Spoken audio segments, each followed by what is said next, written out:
Bonjour à tous, chers amis. Nous sommes la veille de Rosh Chodesh Tammuz et le lendemain du 28 Sivan, le jour où l'Arbi a été sauvé de l'Europe nazie il y a 80 ans, comme le merveilleux cours qu'on a eu hier soir sur la paracha de Korach, comprendre cet amour que Moshe avait pour le peuple juif, comment il s'est battu même pour des gens qu'au départ Dieu il avait dit qu'il fallait se séparer de ces gens-là pour essayer de voir s'ils vont faire tchouva, s'ils vont réparer.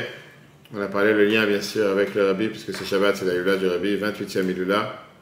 On a parlé sur l'importance de la révolution planétaire que le Rabbi a fait depuis qu'il est arrivé aux États-Unis il y a 81 ans. Et c'est pour ça qu'on apprend ce jour les Igrot Kodesh du Rabbi, qui sont des lettres merveilleuses que le Rabbi a conseillé à plusieurs personnes et à plusieurs reprises de les apprendre. Les apprendre pour pouvoir vivre avec, pour pouvoir savoir comment penser, comme la Torah nous demande de penser, comment agir. Et le sujet majeur d'aujourd'hui, c'était comment faire face à l'anxiété en se préparant pour une carrière, avec une deuxième lettre. Alors ça, c'est une lettre que la Bible écrit dans les Igrot Kodesh, volume 10, page 319-320, en 1955. Une lettre très riche, même si c'est une lettre qui parle à un shochet, on va tout de suite voir. Mais c'est une lettre qui te donne une manière de penser et surtout une manière de réfléchir pour avoir cette tranquillité dans le travail. Je lis la lettre, est la suivante. La Bible écrit cette lettre le 15 Shvat 1955. Shalom Obracha. En réponse à ta lettre et le bonjour, la salutation que j'ai reçue par ton fils. C'est sûr qu'il va te transmettre le contenu de nos discussions. Et de faire, comme il écrit et ce qui t'a mentionné en oral, je voudrais quand même écrire quelques lignes rapidement. Quand on a envie de dire rapidement, c'est 2 pages. Rapidement, en fonction de ce que me permet le temps. Écoute bien. Je pense que la Bible est en train de... Alors on ne connaît pas, on ne sait pas exactement ce qu'il lui a écrit, parce qu'on n'a que la réponse. Mais de la question, on voit comment la Bible essaie de remettre les idées claires.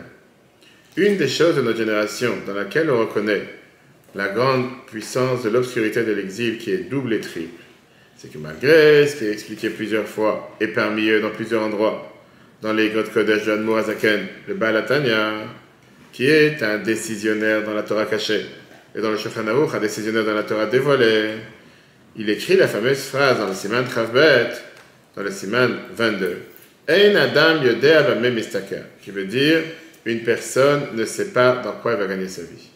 Il n'y a pas une personne qui sait exactement. Il y a des fois des gens qui font des études pendant 10 ans dans une chose et qui finissent par faire autre chose. Et il compare ça avec le manque de connaissances par rapport à quand est-ce que la royauté du roi David va revenir. Néanmoins, David te dit, malgré que personne ne sait dans quoi il va travailler et qu'est-ce qu'il va faire dans la vie, et puis à plus jeune âge, on commence à chercher un tachlit gashmi, un but matériel, et on commence à se bouleverser tous les sujets et tout l'ordre qu'on a besoin pour essayer d'atteindre le vrai bonheur, le bonheur qu'une personne doit atteindre. Comme si chacun d'entre nous connaît le futur. Et donc, tu dois savoir de quelle manière il va organiser l'éducation de ses enfants, de quelle manière il va organiser ses sujets à lui, et que Dieu puisse le nourrir pendant un certain temps, parce que soi-disant, ça c'est la seule manière pour, si on peut dire pour Dieu, de pouvoir le nourrir, puisque Dieu il nourrit chacun. On dit, Dieu, le Rabbi est en train de te dire comme quoi, on voit des gens qui se bouleversent toute leur planning, toute leur jeunesse, leurs enfants. Pourquoi? Parce qu'ils se disent, il n'y a que ça que je peux faire. Dieu pourra m'envoyer la panassa qu'à travers cette manière. Donc moi de tout faire pour pouvoir réussir à travers cette manière, parce que Dieu il est limité. Il n'a pas trop de capacité, il n'a pas trop de moyens, il ne sait pas comment s'en sortir. Bien sûr, la Bible dit, ça c'est la manière comment quelqu'un y pense. Alors qu'est-ce que ça veut dire? Il ne faut rien faire, il ne faut pas apprendre un métier, il faut rester au lit, ouvrir un métier n'importe quoi que je n'ai pas les compétences. Ça veut dire non. Il y a Doua Tzivoy Akatou, c'est connu que sur les Chachamim nous disent, dans le verset, Uberachacha Hashem Elokecha Bechol Asher Ta'aseh. Dieu va te bénir dans tout ce que tu fais. Mais, aval, la kol et. Ça veut dire tout à son temps. Tu veux dire, Achana la asiya, comment se préparer face à l'action. Tzricha la atril doit commencer proche au temps de l'action. Oui, il faut se préparer au travail. Mais même à ce moment-là, pas d'une manière que ça va bouleverser les choses essentielles et les sujets essentiels de telle ou telle personne. En 2 mots, de ne pas avoir les idées claires. Oui, je dois travailler, mais pour ça, je dois mettre la tuline à 9h du soir. Pour ça, je dois mettre de côté les choses les plus importantes que je dois faire dans la vie. Et d'abord, la pensée claire, c'est qui t'envoie la panassa? C'est qui t'envoie la bracha dans la panassa? C'est qui t'envoie le travail? Est-ce que c'est tel rendez-vous, tel client, ou tel avocat, ou tel je sais pas quoi? ou bien il y a un Dieu sur terre. Promets des choses, fais ce que Dieu te demande. Rabbi dit, et malheureusement, tout ce que je viens de te dire, c'est pas seulement par rapport à toi, c'est aussi par rapport à ton fils. Que apparemment, ça fait déjà quelques années, si à cause de quelques raisons, il a commencé à se renseigner ou à s'intéresser quel est le but et de quelle manière il va trouver sa parnassa. Rabbi dit, le fait qu'il s'inquiète pour ça, Nagad al-Gazub omek nafsho, cette concerne, ça a atteint le plus profond de son âme, de son cœur. Et ça a causé une anxiété intérieure. Maintenant, la dit entre parenthèses, ça se peut même qu'il ne se rend même pas compte de cette anxiété. Il ne se rend même pas compte de quelle manière anxieux il se trouve. Parce qu'il s'inquiète. La dit, il ne se rend pas compte dans sa conscience comment il est anxieux. Je vais dire un exemple, comme je disais tout à l'heure. Il regarde par exemple sur le métier de Shrita, un shochet qu'il a appris. Et comme si ça, c'est la seule manière dans laquelle dépend tout son futur. Et cette pensée l'a amené à la conséquence sur laquelle il se plaint, qu'on va voir tout de suite après. Qu'apparemment, il disait qu'il tremblait avec la main, il a commencé à trembler. Quelqu'un qui tremble ne peut pas être un sofer ou un shochet, parce que c'est pas trembler. Maintenant, l'Obéi dit ça se peut, comme j'ai dit tout à l'heure, que dans la pensée, la compréhension de ton fils, c'est pas clair. Mais à mon opinion, ça c'est la raison. C'est la raison pour laquelle il a aujourd'hui des soucis et des problèmes, c'est le fait qu'il est anxieux par rapport à son futur. Pourquoi? Parce qu'il s'est dit que ça c'est la seule manière par laquelle il pourra travailler. Maintenant, la Bible continue, j'ai dit ces 2 pages. Bien sûr, on ne peut pas en une discussion changer toute la manière comment quelqu'un y pense. Surtout que c'est ancré à l'intérieur de son cœur depuis plusieurs années. Jusqu'à ce qu'il ne ressemble même pas. Comment c'est tout à fait le contraire de Midat HaBitachon. C'est tout à fait le contraire de l'attribut de la confiance en Dieu. Et la Bible, quand tu réfléchis réellement, quand tu commences à réfléchir, tu vas reconnaître, et ça va être prouvé, que ça c'est aussi le contraire, pas seulement du Bitachon, mais le contraire de la Emunah. Pas seulement le contraire de la confiance en Dieu, mais le contraire de la foi en Dieu, que B'ashgacha pratit, providence divine, que Dieu il est Kol Yachol, Dieu il est tout puissant. Si, Rabbi l'écrit, s'il serait arrivé à une telle compréhension, et il aurait intégré une telle compréhension, avec la crainte de Dieu qu'il a, il aurait dû se battre contre sa manière de penser. Mais comme il se dit qu'il a une telle pensée, il se dit qu'il a une telle compréhension, mais dans les faits, ça n'atteint pas ses faits, donc il se soucie pour son travail, il est anxieux pour son travail, ça atteint son bien-être. Tout ça pourquoi? Parce qu'il s'est dit que Dieu ne peut m'envoyer que du travail, que dans la matière dans laquelle je suis professionnalisé. Il n'y a pas de conversion, il n'y a pas de manière de pouvoir se développer. Il n'y a que ce que je connais, et ça même, ça ne marchera pas, et comme ça ne marche pas, donc il devient anxieux. Et ça même, ça atteint même le métier pour lequel il a appris. Tout ça, pourquoi l'Obéi dit? Parce qu'il a un manque de bitachon et aussi un manque de émouna. On peut parler des heures, parce qu'il y a des différences entre les deux, on a parlé plusieurs fois dans Sha'ar bitachon, différents cours qu'on peut revoir sur l'application et Torah, que émouna, ça veut dire je crois. Bitachon, c'est pas croire. Bitachon, c'est confiance. Confiance, ça veut dire, c'est beaucoup. Croire, si je crois quelque chose de lointain. Croire, si je ne vois pas la chose, si tu vois, tu as besoin de croire, tu vois. Bitachon, c'est de la confiance. Bitachon, c'est du mot batouar, certitude. Je sais qu'est-ce qui va se passer. Et on a vu plusieurs fois les histoires, la différence avec Rabbi Akiva, avec Nachumish Gamzou, que là, il était dit Gamzou le Tova, ça aussi c'est pour le bien depuis le départ, il n'a pas vu du mal. Rabbi Akiva qui était dit tout ce que Dieu il fait, c'est pour le bien, mais il y a eu un mal qui a été fait. On voit ça sur les différents cours. Rabbi dit puisque je n'ai pas la possibilité de changer sa manière de penser. Tu peux décider de penser ce que tu veux. J'ai dit, je ne peux pas changer ta façon de penser. J'avais dit tout de suite, je lui ai dit, malgré que, à cause de plusieurs raisons, je n'ai pas voulu lui expliquer tout ce que je viens d'expliquer ici, qu'il doit faire plusieurs choses. Écoute bien. Rabbi lui donne 3 choses à faire pour s'en sortir de sa situation. Mais ils sont. 1. Commencez tout de suite à préparer un autre moyen, une autre carrière pour sa parnassa. Ça veut dire que même si dans son cerveau, il y aura une source pour dire qui peut se nourrir, qui peut gagner son gagne-pain, sa parnassa de cette manière-là, et donc il n'a pas de futur dans le travail, le métier de shochet. Et donc il va apprendre à la yeshiva et apprendre les lois de Trefot, les lois de Shrita. Il a dit pourquoi pas aussi Rabbanut, qui se prépare pour apprendre l'esprit pour Rabbanut. Un diplôme rabbinique, et s'espère que ce sera un emploi pour lui, pour devenir un rabbin dans une communauté, etc. En deux mots, trouve-toi déjà un autre travail, la Bible dit. Prépare une autre carrière. Ça veut dire, accepte la possibilité que oui, peut-être ce domaine que tu as appris, professionnalise-toi dans ce que tu as appris. Et ça va développer peut-être de nouvelles possibilités que tu n'as pas aujourd'hui, puisque tu as un manque de professionnalisme ou quoi que ce soit. Deuxièmement, si jamais va recommencer le sentiment d'avoir une faiblesse dans la main, je ne sais pas si la main tremblait ou il ne sentait pas dans la main, quel problème il avait, il dit ne te bats pas pour te battre contre cette faiblesse, au même moment qu'elle la faiblesse. Mais ne donne pas d'importance à cette faiblesse, et le fait que tu ne donnes pas d'importance à cette faiblesse, tu ne vas pas te battre contre elle. Et si jamais tu ne vas pas pouvoir aiguiser le couteau à ce moment précis, ou ce jour-là, tu pourras l'aiguiser le lendemain ou dans 2 jours. Et ça revient au cours qu'on a vu la semaine dernière avec être courageux. Est-ce que courage, ça veut dire faire comme s'il n'y a pas de peur, ou courage, ça veut dire repousser la peur? Et dans le même cours qu'on a vu la semaine dernière dans la paracha Shlach, par rapport aux explorateurs, on a expliqué que la Bible te dit comme quoi courageux, c'est les deux ensemble. Si je fais face à la peur et je surmonte la peur. Mais c'est pas que je suis aveugle, je n'ai pas de peur. Mais tu as un problème, il n'y a pas de souci. Je suis excité, maintenant ça ne va rien changer. Attends demain, attends après-demain.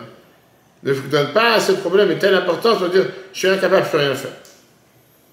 D'ailleurs, c'est le même conseil qu'il avait donné à ceux qui bégayent. J'ai préparé une fois tout un recueil de tous les conseils de sur la médecine. C'est un des plans qui doit sortir un jour parmi tous les dossiers qui doivent sortir. Toutes les différentes maladies et le conseil que j'avais donné. C'est intéressant. Pareil, quelqu'un qui bégaye, là, il explique que ça vient aussi des fois parce que quelqu'un il veut s'acharner à vouloir dire les choses tout de suite, rapidement. Prends ton temps, calmement, n'aie pas peur de l'entourage. Bref. Troisième point. Pour te sortir de la situation dans les conditions dans lesquelles tu peux te trouver, avec les craintes, avec étroitesse, et t'amener à la largesse, écoute bien, c'est obligé que ton fils ait un temps d'étude fixe dans la chassidoute. Après, je vais raconter une histoire, qui est l'ishmat adorat, qui est l'anshama de la Torah. Il a un dechaya, un âme de vie, tous les jours. La semaine dernière, je ne sais pas si tu as raconté, il y avait un juif qui s'appelle M. Gutnick, un philanthrope australien, qui aujourd'hui, il a fêté ses 70 ans au L du Rabbi. Et c'était quelqu'un que dans les années 90, il aidait énormément d'institutions, il a aidé le gouvernement israélien, il a vu Netanyahu, etc. Donc il a publié un recueil d'une centaine de réponses qu'il a reçues du Rabbi dans ses affaires, etc. Très très riche. La semaine dernière, il tout le monde dit par internet, je parlais avec mon père Shabbat, je racontais un peu les réponses. C'est incroyable qu'à chaque fois qu'il demande au Rabbi de réussir dans les affaires, 2 réponses reviennent dans la majorité de ses lettres. Premièrement, le Rabbi lui dit de donner 5% de zakat. Pas maaser, chomesh. 5%, c'est-à-dire 20%. Un cinquième, pardon. Un cinquième. Pas 10%. Je vois qu'à chaque fois, la Rabbi lui demande, je suis sûr que tu as fait ça. Et le deuxième point, rajoute un cours dans l'Iglé, un cours dans Chassidut. Quel rapport? Le Khan a déjà des problèmes dans les affaires, problèmes avec les associés. Il veut dire, rajoute un cours de Torah. C'est pas plus important que vivre avec la Torah. Apprends. Tu ne veux pas être un juif qui passe toute la semaine, j'ai pas ouvert un cours, j'ai rien appris. Là, tu vois, le Rabbi dit clairement, pour sortir de ta manière de penser, de ton étroitesse, que tu cherches un but, etc., pour pouvoir arriver à la largesse, tu es obligé d'avoir un temps fixe dans l'étude tous les jours.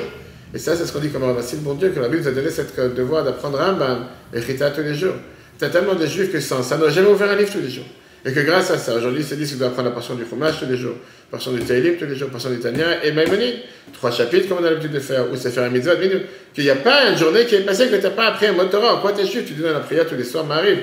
Qui aime Chayein, nous va c'est notre vie. La Torah, c'est notre vie. Tu n'as pas toute une journée qui est passée. C'est pour ça que tu fais au moins Chita de Rambam. Au moins, tu as 10 minutes, un quart d'heure par jour, minimum, dans lequel tu apprends. Plus les cours en plus. Maintenant, apparemment, cette personne était anxieux. Problème de la main. Donc il a demandé au Rabbi qu'il voulait voir un docteur. Écoute, il a dit par rapport à ce que tu veux que tu allais voir un docteur. Je lui ai déjà dit mon avis, qu'il n'a pas besoin d'aller voir un docteur.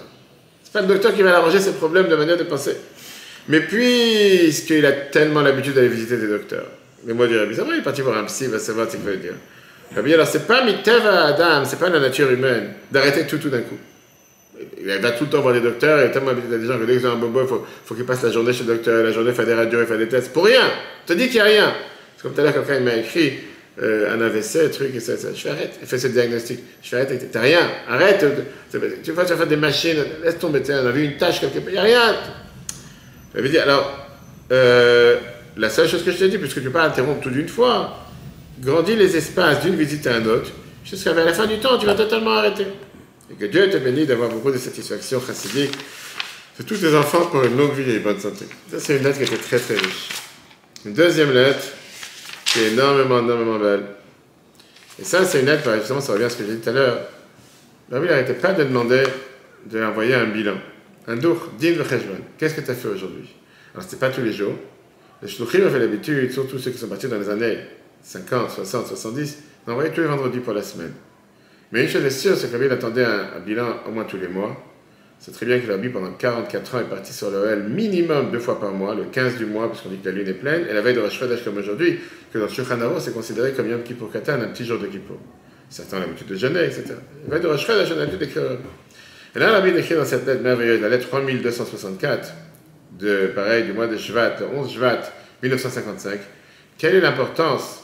Pourquoi donner un bilan? Pourquoi avoir à écrire une lettre?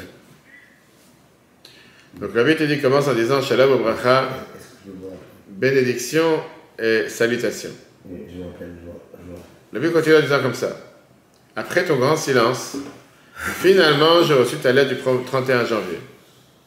Et je suis sûr que ça a été propagé parmi les élèves de la Yeshiva et parmi les chassidim, les paroles de mon beau-père, par rapport à ce qu'on appelle les chassidim de détresse, ou bien les chassidim de tristesse, les chassidim de peine.